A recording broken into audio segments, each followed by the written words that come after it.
मुंबई से एक बेहद अहम खबर आ रही है और वो खबर ऐसी है जिसने बड़ी सुर्खियां बटोरी थी जब मुकेश अंबानी के घर एंटीलिया के बाहर खड़ी गाड़ी में जिलेटिन की छड़ें और धमकी भरी चिट्ठी मिली थी। अब इस मामले में मुंबई के पूर्व पुलिस कमिश्नर परमबीर सिंह को लेकर बड़ी खबर है, जिसका मतलब यह है कि उनके निलंबन को वापस लेने की नौबत आ सकती है। उन्हें दोबारा उनके पद पर बहाल किया जा सकता है। लेकिन सबसे बड़ा सवाल यह कि आखिर परमबीर को राहत देने के पीछे कौन है?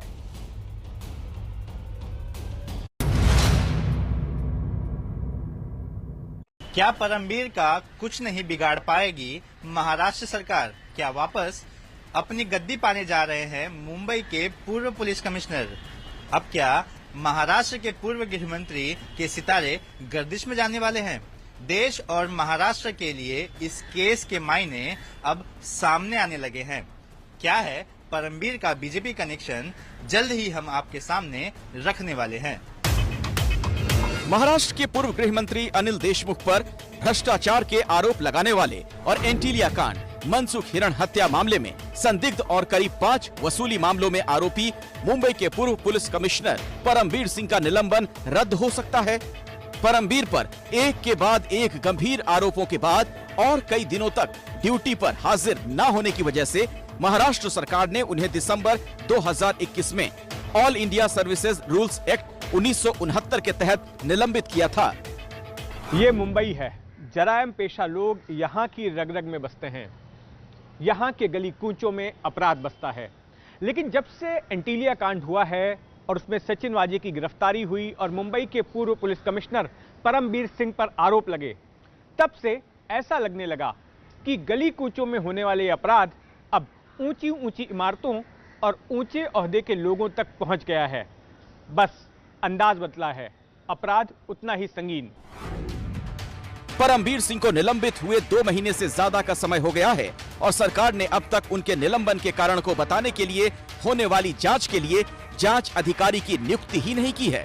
सर्वोच्च न्यायालय के एक आदेश की माने तो भारत में किसी भी सरकारी अधिकारी को निलंबित करने के बाद उस राज्य की सरकार को जांच अधिकारी के माध्यम से जांच कराकर 6 महीने के भीतर रिपोर्ट देनी होती है। गृह विभाग के सूत्रों ने बताया कि जनरल एडमिनिस्ट्रेशन विभाग ने गृह विभाग को सेवानिवृत्त ब्यूरोक्रेट की लिस्ट भेजी थी ताकि जांच की जा सके, लेकिन गृह विभाग ने उस प्रस्ताव को खारिज कर दिया। अगर ऐसा ही चला तो महाराष्ट्र सरकार को परमबीर सिंह का निलंबन रद्द करना पड़ेगा। आपको बता दें कि सिंह जून 2022 में रिटायर हो रहे हैं। सूत्रों ने बताया कि अगर ऐसा ही रहा और सरकार ने जांच अधिकारी को नियुक्त कर निलंबन के कारण की रिपोर्ट तय समय पर नहीं बनाई तो उन्हें सिंह का निलंबन रद्द करना पड़ सकता है।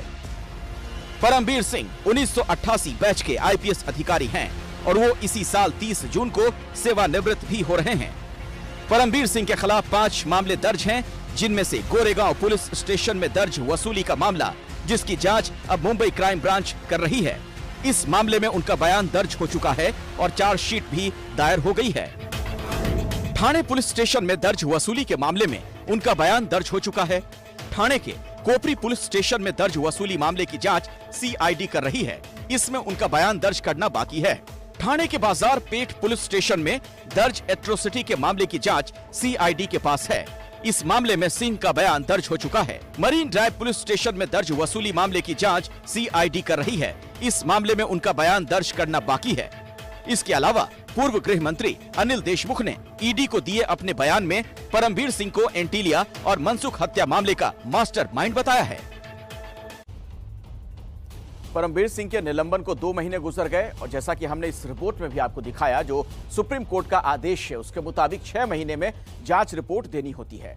यानी 2 महीने गुजर गए, 4 महीने और हैं। अगर तय वक्त पर यह रिपोर्ट नहीं दी गई तो ये निलंबन रद्द भी हो सकता है। तो सवाल ये कि क्या ये सब कुछ जानबूझकर किया जा रहा है?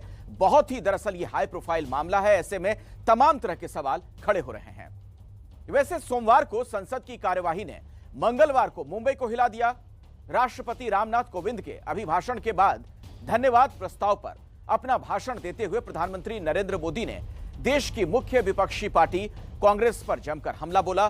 प्रधानमंत्री नरेंद्र मोदी ने कांग्रेस को लेकर कहा कि कोरोना महामारी की पहली लहर के दौरान WHO और स्वास्थ्य विशेषज्ञ ये कह रहे थे कि लोग घरों से बाहर कदम तक ना रखें, जितना हो सके उतना घरों में ही रहें, अति आवश्यक चीजों के लिए ही घरों से बाहर निकलें। ऐसे समय में कांग्रेस ने प्रवासी मजदूरों को मुंबई छोड़ने के लिए मुफ्त टिकट मुहैया कराया, जिस वजह से कोरोना का प्रसार हुआ। प्रधानमंत्री के इस बयान के बाद महाविकास आघाड़ी सरकार की सहयोगी कांग्रेस पार्टी नाराज है। महाविकास आघाड़ी के नेताओं का कहना है कि महाराष्ट्र सरकार ने कोरोना के दौरान अच्छा काम किया, जिसकी तारीफ वैश्विक स्तर पर की जा रही है। तो सरकार में शामिल नेताओं का कहना है कि देश में कोरोना महाराष्ट्र सरकार की वजह से नहीं, बल्कि केंद्र की गलत नीतियों की वजह से फैला। कांग्रेस के लोगों ने क्या किया? मुंबई छोड़कर जाने के लिए प्रोत्साहित करने के लिए मुंबई में श्रमिकों को टिकट दिया गया, मुफ्त में टिकट दिया गया। हमको किसी ने नहीं मदद किया। अरे वो कोई टिकट विकट नहीं कराया गया, हम अपने खर्चे से गएगा। जहां एक तरफ महाराष्ट्र सरकार में शामिल नेताओं ने प्रधानमंत्री के दिए गए बयान पर नाराजगी जताई, वहीं दूसरी तरफ मुंबई में रह रहे प्रवासी मजदूरों ने भी प्रधानमंत्री की इस बात से असहमति जताई। मुंबई के एंड ऑफ हिल इलाके में बड़ी संख्या में उत्तर भारतीय मजदूर रहते हैं।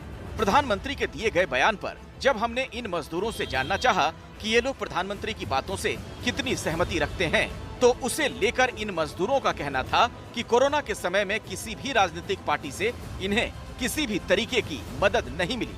लॉकडाउन के दौरान ये अपनी कमाई से ही की हुई बचत वाले पैसे से टिकट खरीदकर गांव गए थे। कि हम लोग भूखे प्यासे मर रहे थे, हम लोग कैसे कैसे भी करके गांव अपने चले गए। हम लोग ट्रेन से गए, अपना पैसा इधर उधर से करके जैसे भी करके हम लोग लगा के अपना सेठ से मांग के लेकर गए। हम लोग पैसा लगा के टिकट लिए, उसके बाद हम लोग गाँव गए। हम लोगों को किसी ने मदद किया। खुद से अपने गांव गए हैं। हम भूखा मर रहे थे, भूखा प्यासा रहेंगे। कब तक भूखा प्यास बर्दाश्त होगा इंसान को? हम अपने मर्जी से अपने गांव गए। खुद हम लोग ना लोरी से गए और लोरी से ना हम लोग को 35-35 रुपये किराया भी लगा है, क्योंकि उस टाइम पे सब धांधलेबाजी थी, ऐसा था। कोरोना तो पूरी इंडिया में था। मैं अपने पैसे से गांव गया था, किसी ने पैसा नहीं दिया मेरे को। दूसरी तरफ जब हमने मुंबई के लोकमान्य तिलक टर्मिनस पर गांव जा रहे प्रवासी मजदूरों से पूछा कि वो प्रधानमंत्री की बात से किस कदर सहमत हैं, वहां भी यात्रियों ने अपनी असहमति ही जाहिर की। हालांकि प्रधानमंत्री के इस बयान पर राजनीति जरूर शुरू हो गई है। महाराष्ट्र की सरकार ने सारी व्यवस्था की, खाना खिलाया, पानी दिया, जाने के लिए टिकट का किराया दिया, मुफ्त में आपने ट्रेन नहीं चलाई, और अंत में हम लोगों ने राज्य सरकार के परिवहन की बसें भी चलवाई। मजदूरों के साथ, गरीबों के साथ हम खड़े रहे, और आपने बिना सोचे समझे लॉकडाउन लगाया। हाथ पे पेट पालने वाले ये लोग कैसे यहाँ जिंदा रहेंगे? अपने अपने परिजनों को देखने के लिए और अपने अपने गांव जाने के लिए वो तरस रहे थे, इसलिए तो रोड से निकले। और आपने देखा कि खून से लथपथ बच्चों को, उनके बूढ़े माँ बाप को लेके चल रहे थे। उनकी मदद अगर करना पाप है तो हमने पाप किया।